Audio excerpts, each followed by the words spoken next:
নমস্কার বন্ধুরা, আশা করি আপনারা সবাই ভালো আছেন। আর পূর্বাস কিচেনে আপনাদের সবাইকে স্বাগত জানাই। আজকে আমি একটি স্ন্যাক্সের রেসিপি নিয়ে এসেছি আপনাদের জন্য। এই বৃষ্টির দিনে এরকম স্ন্যাক্স যদি থাকে সন্ধেবেলা, তাহলে কিন্তু মনটা বেশ ভালো হয়ে যায়। তো বন্ধুরা, আজকে আমি পাস্তা স্প্রিং রোল বানাবো। তো চলুন দেখে নেওয়া যাক আজকের রেসিপিটি। স্প্রিং রোলের জন্য প্রথমে ব্যাটার বানিয়ে নিতে হবে। সেই জন্য একটা মিক্সিং বোলে দিয়ে দিলাম 1 কাপ ময়দা আর হাফ কাপ কর্নফ্লাওয়ার, আর স্বাদ মতো নুন দিয়ে দিলাম, আর দিয়ে দিচ্ছি 2টো ডিম। আপনারা যদি নিরামিষ স্প্রিং রোল বানাতে চান, সেক্ষেত্রে ডিমটা স্কিপ করে দিতে পারেন। তো ডিমের পরিবর্তে দুধ ব্যবহার করতে পারেন। এরপর ভালো করে মিক্স করে নিতে হবে। আমি একটু একটু করে জল দিয়ে একটা স্মুথ ব্যাটার বানিয়ে নেব।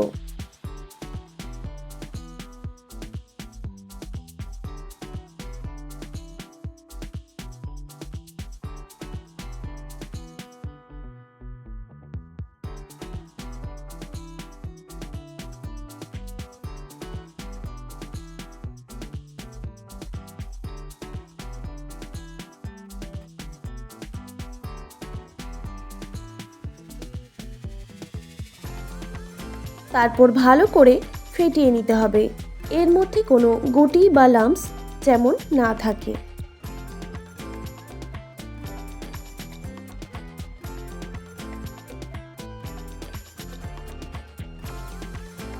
আমি 5 থেকে 6 মিনিট টাইম নিয়ে ভালো করে ফেটিয়ে নিয়েছি। দেখুন ব্যাটারটা ঠিক এই রকমই হবে।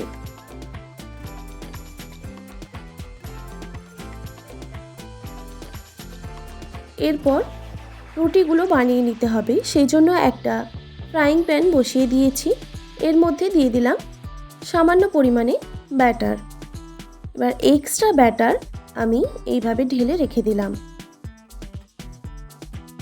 এরপর গ্যাসের ফ্লেমটা মিডিয়ামে রেখে আমি এটা সেঁকে নেব।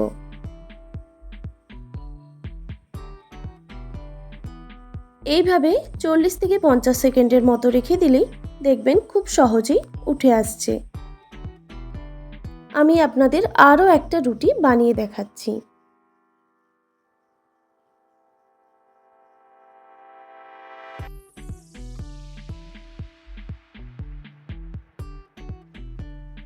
আপনারা বাড়িতে অবশ্যই একবার হলেও ট্রাই করে দেখবেন। আশা করি আপনাদের ভালো লাগবে। দেখুন এই রুটিটাও হয়ে গেছে। এইভাবে আমি বাকি রুটিগুলো বানিয়ে নেব। তারপর একটা বাটিতে আমি 1 টেবিল চামচের মতো ময়দা নিয়েছি আর সামান্য পরিমাণে জল দিয়ে দিলাম। এবার এটাকে ভালো করে মিশিয়ে নিতে হবে।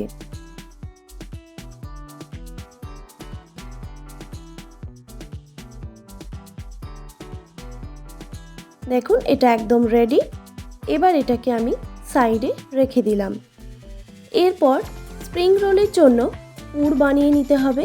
সেই জন্য কড়াইতে দিয়ে দিলাম 3 টেবিল চামচ রিফাইন্ড অয়েল। তেলটা গরম হয়ে আসলেই দিয়ে দিলাম 2 টেবিল চামচ রসুন কুচি। রসুনটাকে হালকা করে ভেজে নিতে হবে। রসুনটা কয়েক সেকেন্ড নাড়াচাড়া করে নেওয়ার পর দিয়ে দিলাম 2টো মিডিয়াম সাইজের কুচানো পেঁয়াজ। পেঁয়াজ আর রসুন হালকা করে ভেজে নিতে হবে।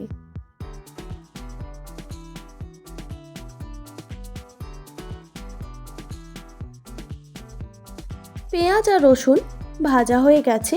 এর থেকে আর বেশি ভাজার কোনো দরকার নেই। এরপর দিয়ে দিলাম ক্যাপসিকাম কুচি, আর দিয়ে দিলাম একটা ছোট সাইজের টমেটো কুচি। তারপর ভালো করে নাড়াচাড়া করে নিতে হবে।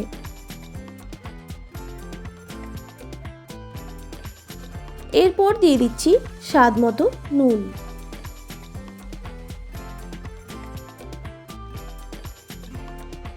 এই সব উপকরণগুলোকে ভালো করে ভেজে নিতে হবে।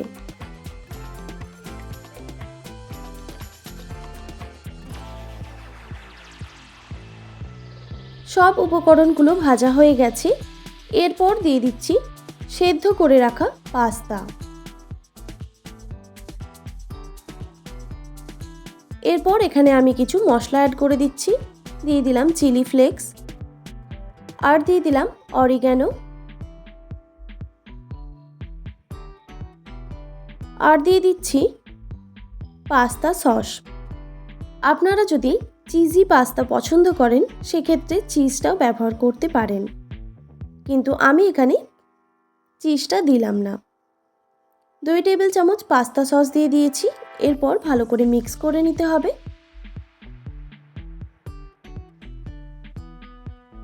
এবার গ্যাসের ফ্লেমটা মিডিয়ামে রেখে পাস্তাটাকে হালকা করে ভেজে নিতে হবে।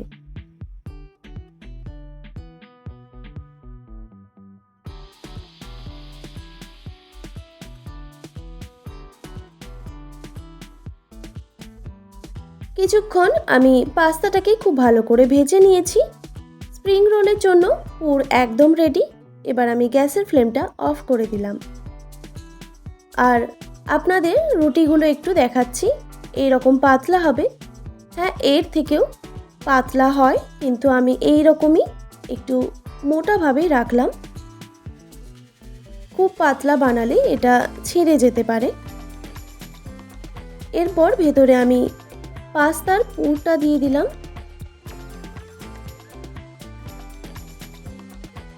তারপর এটাকে মুড়ে নিতে হবে। কিভাবে মুড়ছি সেটা একটু আপনারা খেয়াল করবেন।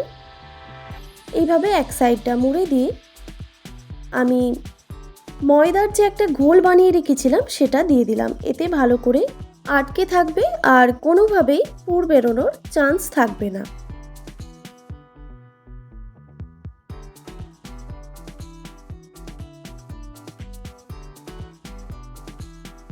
দেখুন, একটা রেডি হয়ে গেল।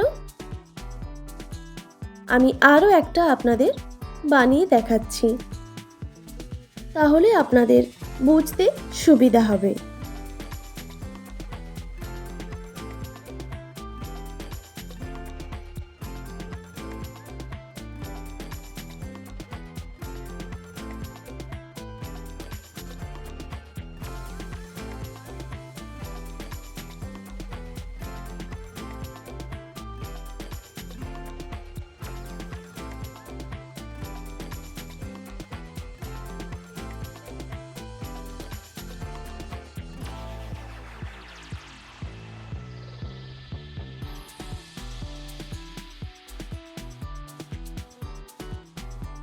এই একইভাবে আমি বাকিগুলো বানিয়ে নেব। এরপর আমি স্প্রিং রোলগুলোকে ভেজে নেব। সেজন্য ফ্রাইং প্যানে 2 টেবিল চামচ সাদা তেল গরম করতে বসিয়ে দিয়েছি। আপনারা চাইলেই কিন্তু ডিপ ফ্রাই করতেই পারেন, কিন্তু আমি আজকে স্যালো ফ্রাই করছি। তেলটা গরম হয়ে আসলেই রেডি করে রাখা স্প্রিং রোলগুলো আমি দিয়ে দিচ্ছি।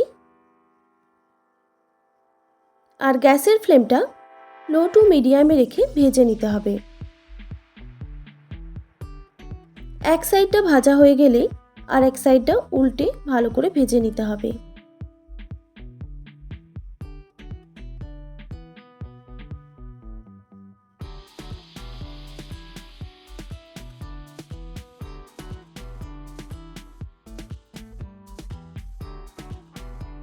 এইরকম উল্টে পাল্টে লাল লাল করে ভেজে নিতে হবে।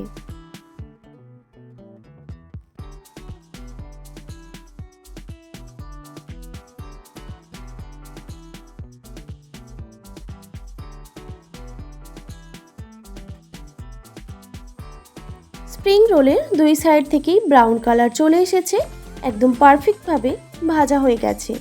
এবার আমি তুলে নিচ্ছি। আর তোলার সময় গ্যাসের ফ্লেমটা হাই রাখতে হবে, তাহলে এক্সট্রা তেলটা বেরিয়ে যাবে। এরপর বাকি স্প্রিং রোলগুলো আমি একইভাবে ভেজে নেব।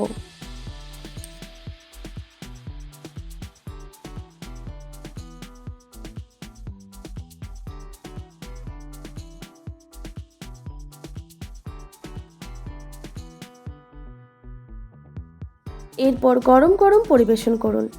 আশা করি আজকের রেসিপি আপনাদের ভালো লেগেছে। আর ভালো লেগে থাকলে অবশ্যই একটি like, comment, share and subscribe করে দেবেন। আর পাশে থাকা বেল আইকনটিও প্রেস করে দেবেন।